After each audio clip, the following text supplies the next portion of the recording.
Coming up in this episode of Rebel Report, the Running Rebels gear up for the season with Media Day. We talk the popularity of fantasy sports and the dynamic between fans and athletes. And we preview a match coming up on UFC 267, McAvell versus Hooker.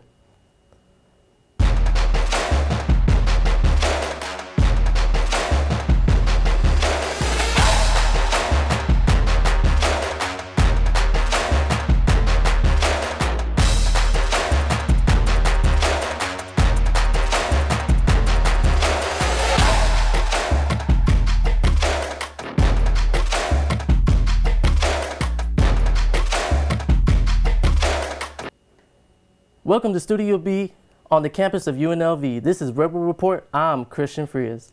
And I'm Alex Wright. Before we dive into the local sports news of the week, we want to tell you what we're all about and we hope to bring you watching at home. Every week for half an hour, we will cover UNLV athletics, the games, the events, the athletes, and coaches. But we're also here to cover all the major sporting events happening in Southern Nevada and tell stories you won't see anywhere else. Let's begin with our top story. The Golden Knights welcomed the undefeated Edmonton Oilers to T-Mobile Arena last Friday in the two teams' first meeting since March of 2020. The Golden Knights struck first when Nicholas Waugh tipped in a Zach Whitecloud shot from the blue line to take an early 1-0 lead. After Edmonton tied the play on a power play, Vegas got another deflection as a Dylan Coghlan shot found the stick of Nolan Patrick and went in the back of the net. Edmonton took the lead in the second period when Leon Draisaitl put in the rebound after a Robin Lehner pad save. The Oilers took their first lead of the game 3-2.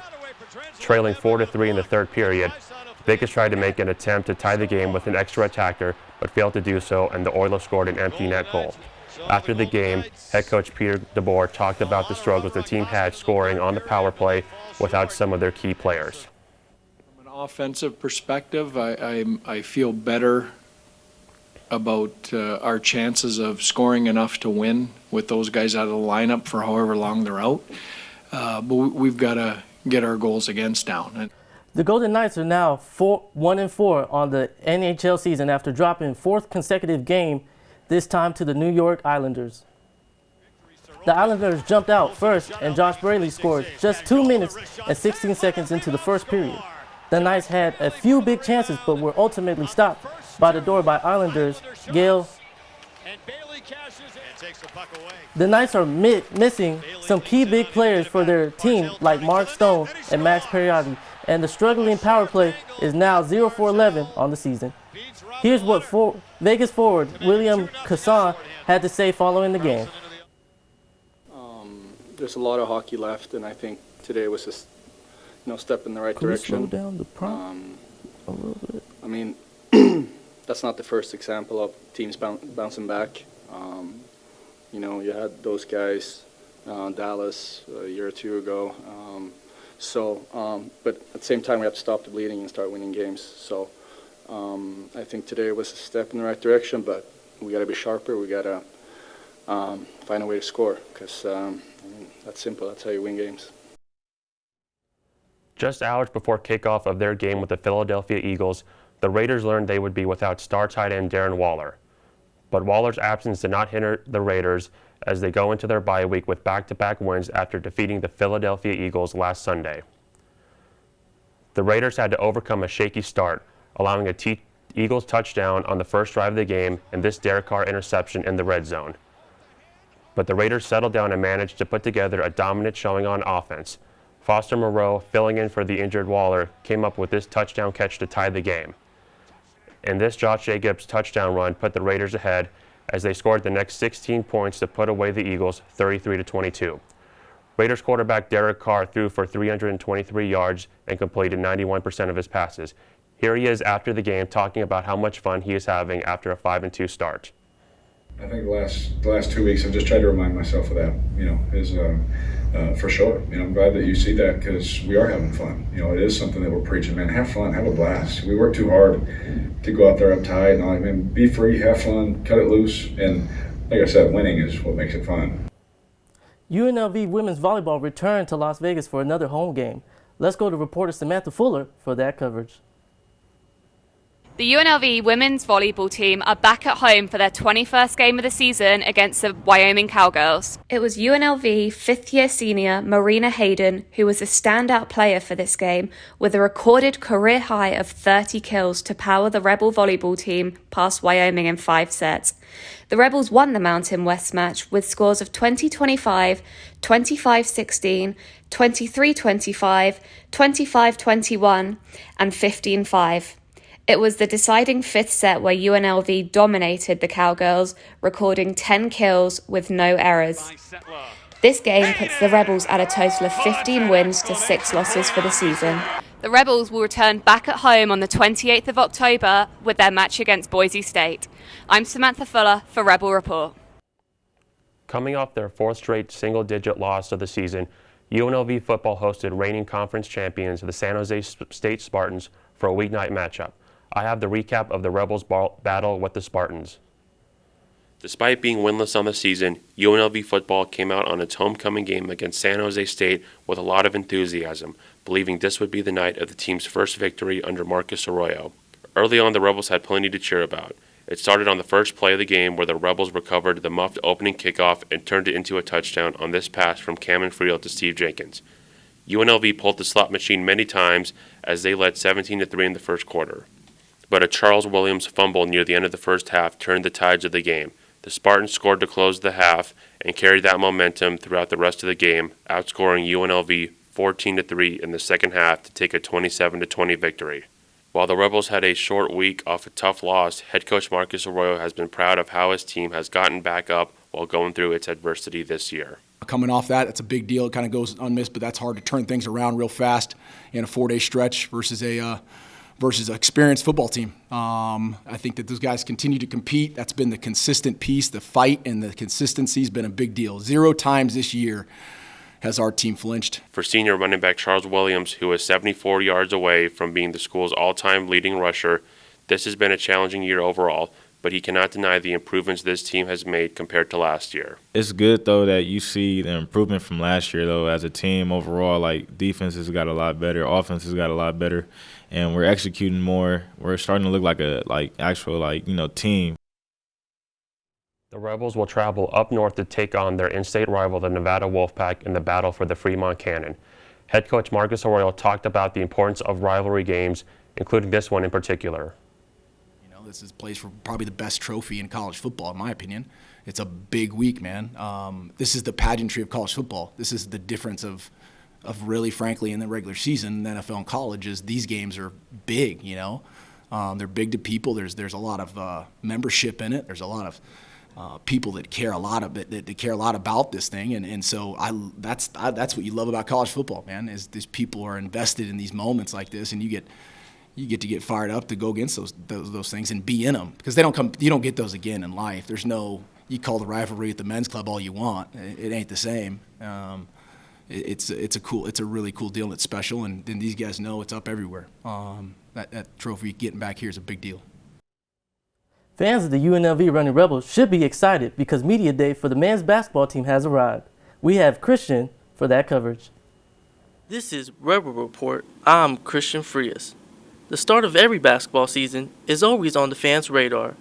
Getting to meet the new players and supporting staff is such a fun experience. Well, that time has arrived. The Men's Basketball Media Day 2021. Getting to know a little bit more about how these Rebels feel towards the new season.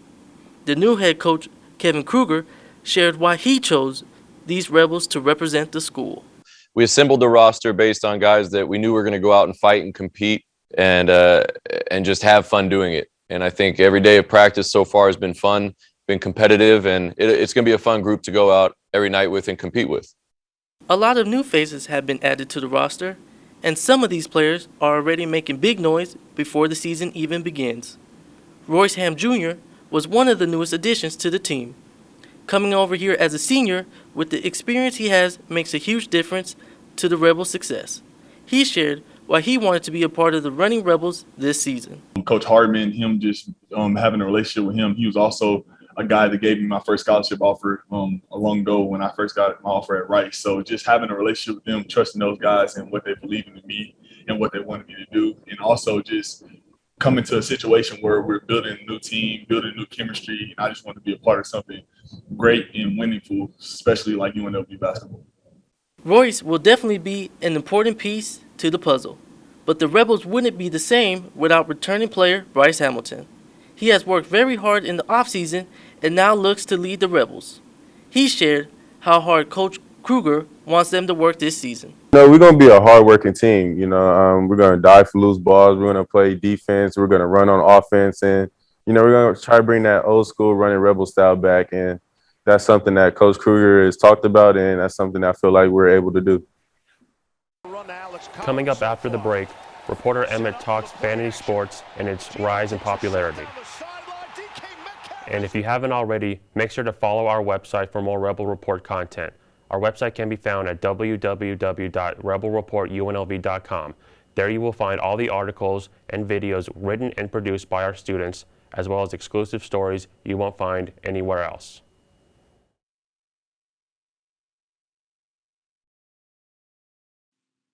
Tired of boring sports talk shows that don't even cover the Las Vegas area?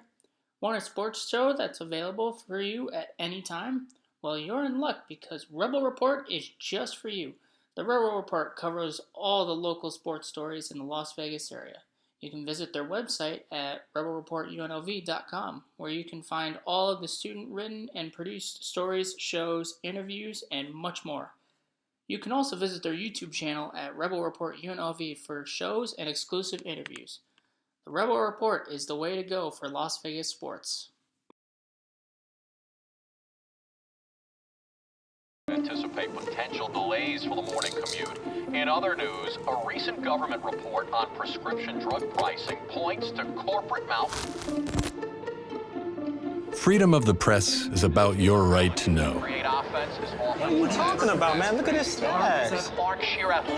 It's about your right to be informed.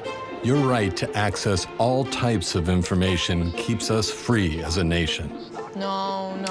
Today, there are real threats to press freedom. Reaching residential areas by...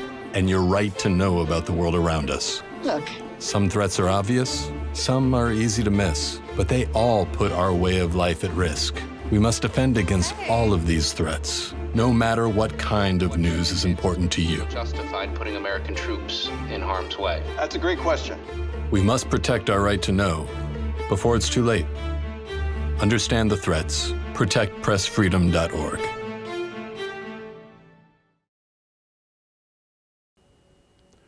Fantasy sports are at a high demand currently, with the NFL about halfway through their regular season and the NBA and NHL just starting their seasons. Fantasy sports does have positive and negatives among players. We go to reporter Emmett for the story. Fantasy sports has wide popularity around the country, but for some players they have mixed emotions on whether they like it or don't like it based on fan reaction. A lot of fans out there, have looked at players even less like people because of fantasy football and things like that. You go, you say, oh man, this guy got hurt. You're not thinking, hey man, this guy got hurt. He really, he's really physically hurt and he's going to take time to recover, and it's probably going to affect his mental state and his physical state. And, now he has a long, rigorous rehab. You're thinking, oh man, he's messing up my fantasy team. And I think that's why you've seen the frustration from a lot of players saying they don't care about your fantasy team. They don't care about how it affects your fantasy because these are real players. This is real life. This is real life for them. This is their real job. Other players like Raiders kicker Daniel Carlson think it's a fun way to engage the fans more, and their performance on the field can sometimes cost them in fantasy. I actually played against myself in fantasy this week in my own friend group fantasy.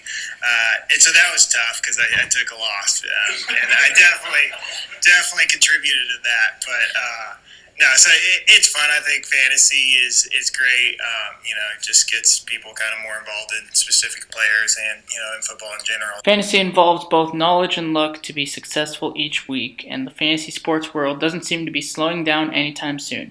Reporting for Rebel Report, I'm Emmett Kenny. Tom Brady makes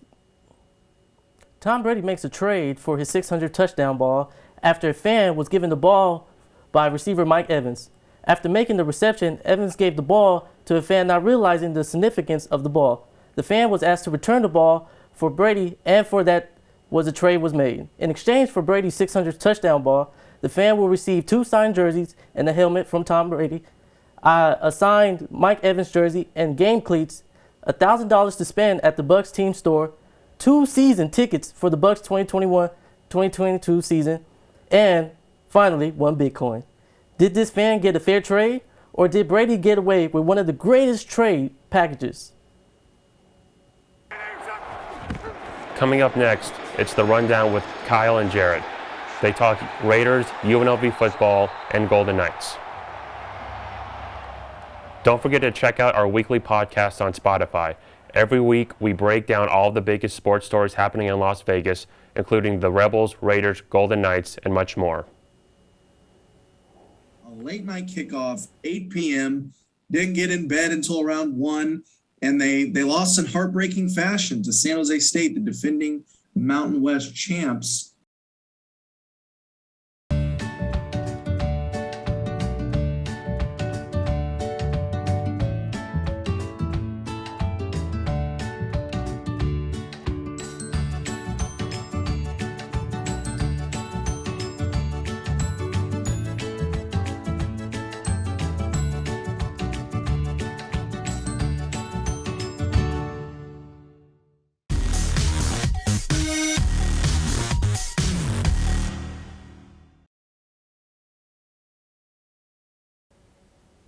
Hello, and welcome to The Rundown.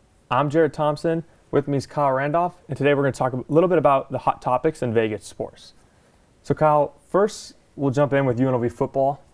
It's a big week for them, obviously with Nevada, the rivalry game on Saturday. Now there's been a lot of people with Marcus Royal coming over, anxious for wins, and unfortunately he hasn't got one.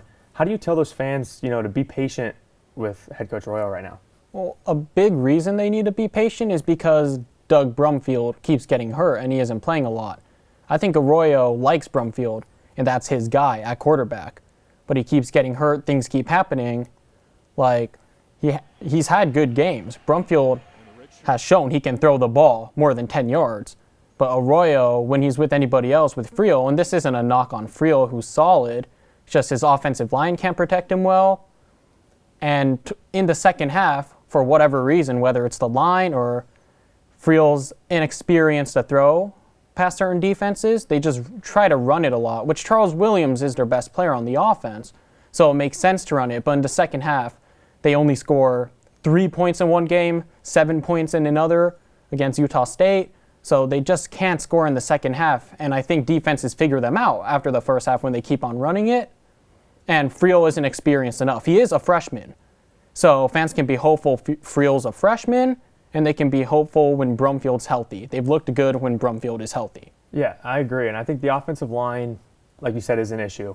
And I also think the QB carousel that they're kind of going through right now, where one possession is one guy, I think they need to pick a guy.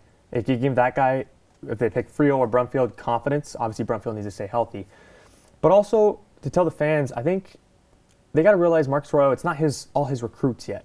You got to give him a few years. The people he scouted that he wants on this roster, once he gets those, then you can start to judge him a little bit more. And another thing, for this week against Nevada, they're going to be ready. They're going to prepare better than everything.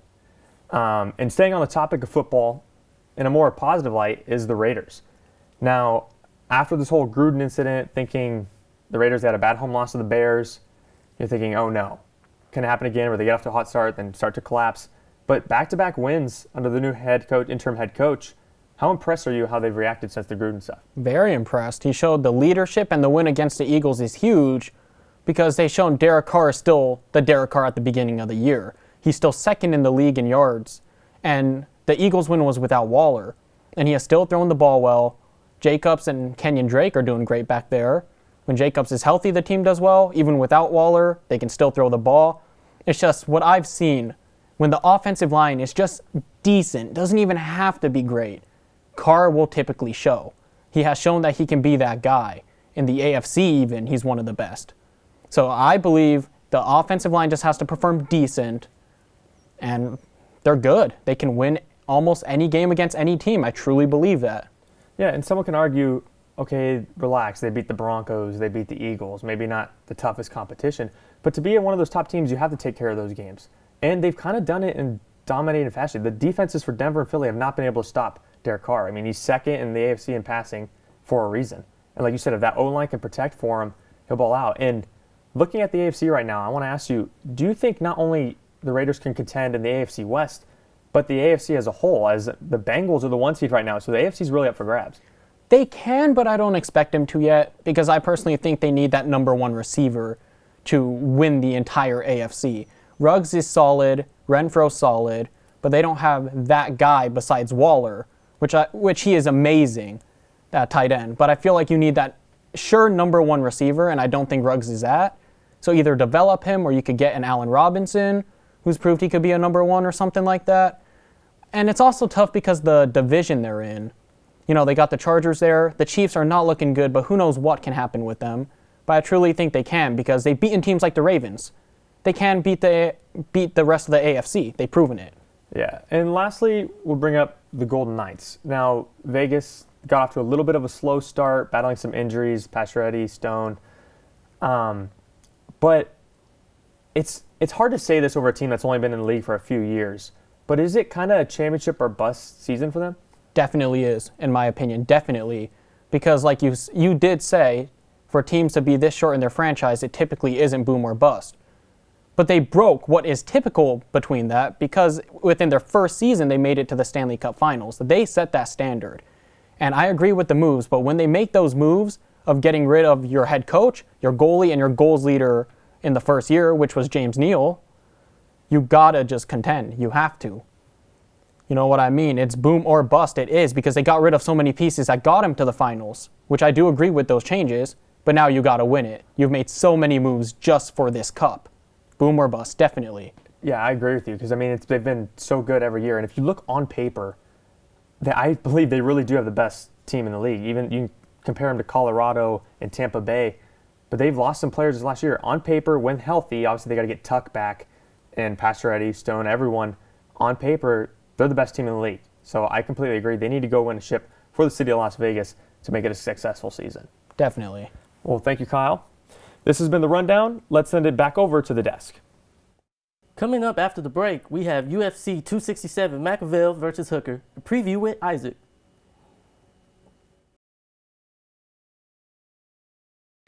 Where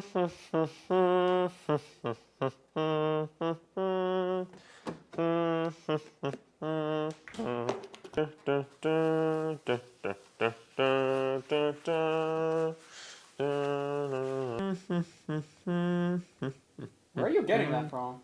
What, the song? Yeah, you've been humming it all day. It's the UNLV fight song and the Rebel Report theme song for last year. Rebel Report? What's that? You don't know what the Rebel Report is? Nope. It's a student-run program all about Las Vegas sports. It goes from UNLV sports to the Knights, Raiders, Aces, and more. Really? Does it go over a little bit of other stuff too? Yeah, everything to do with Las Vegas and sports in general. I love Vegas. That sounds perfect for me. Yeah, let's put it on. Awesome. Let's go.